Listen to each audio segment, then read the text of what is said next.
शुभ प्रभात।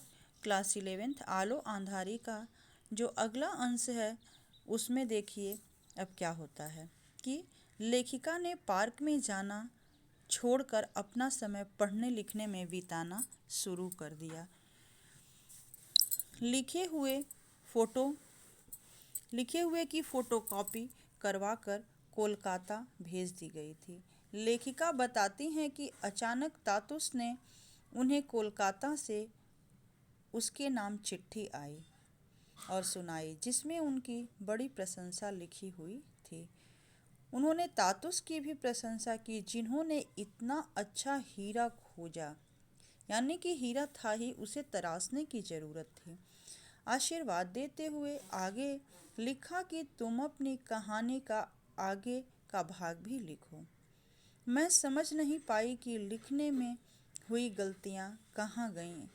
तो तातुस ने अपनत्व से कहा कि तुम सोचो मत, बस पढ़ो और लिखो, सब कुछ अपने आप समझ में आ जाएगा।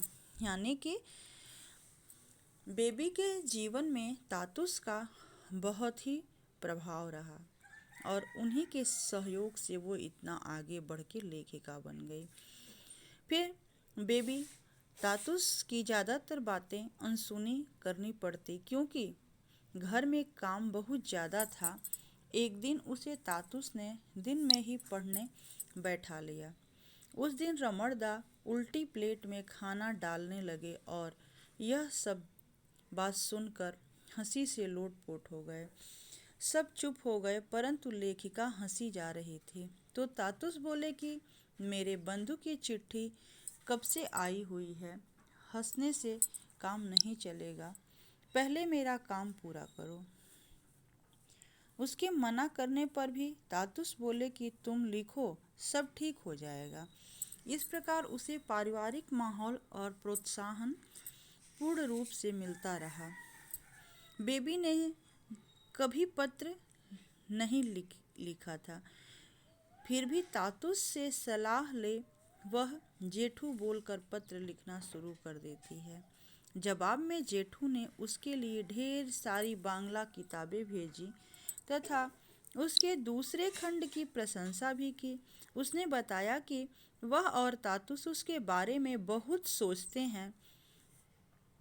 वे उसे आशापूर्णा देवी को आदर्श बनाने की सलाह देते हैं, जिन्होंने घर का सारा कार्य करके लिखने का वक्त निकाला और प्रसिद्ध हो गईं। तातुस तथा उनके सभी बंधु बहुत प्रोत्साहित करते और तीसरा खंड लिखने के लिए कहने लगे।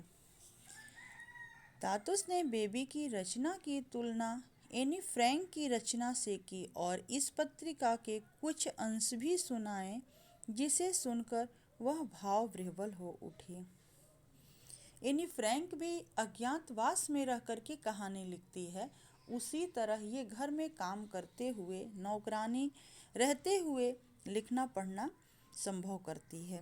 लेखिका फिर क्या करती है कि जेठू की बहन शर्मिला दी उसकी उम्र की ही थीं।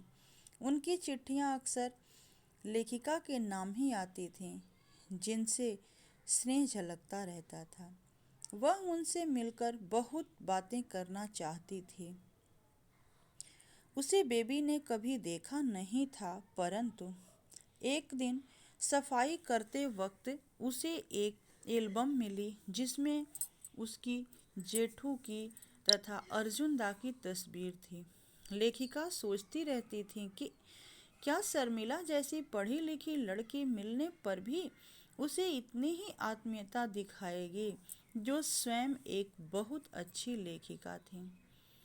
उन्हीं दिनों जेठू ने एक बंगाली बंधु आनंद ने भी अपना पहला खंड पढ़ा और उसे समझाया कि कैसे वह अपने बारे में सब कुछ लिखे और एक लेख भी पढ़ने के लिए दिया। तातुस ने और उन्होंने उसे बहुत साहस दिलाया। एक दिन अचानक उसके बाबा आ पहुँचे, जो बड़े कृशकाय हो गए थे। लेखिका दौड़कर तातुस को बताने गई। तातुस खुश हुए और बोले कि उनके लिए खाना तैयार करो। पिता से माँ के बारे में पूछा तो वह बोला कि ठीक है, तुम्हें बहुत याद करती है। अब लेखिका की आंखों के आगे अतीत के चित्र आते हैं और वह सोचती है कि अगर वह पहले समझ जाती तो उसे दुख नहीं भोगने पड़ते। इस प्रकार वह अपने आप को अब अच्छा महसूस करती है। वह बाबा को शरबत पिलाती है। इस तरह कहानी को बेबी जो है तातुस के उसमें निर्देशन में आगे बढ़ाती हैं और जो कहानी का बचा हुआ अगला अंश है उसको हम लोग अगले दिन पढ़ेंगे। धन्यवाद।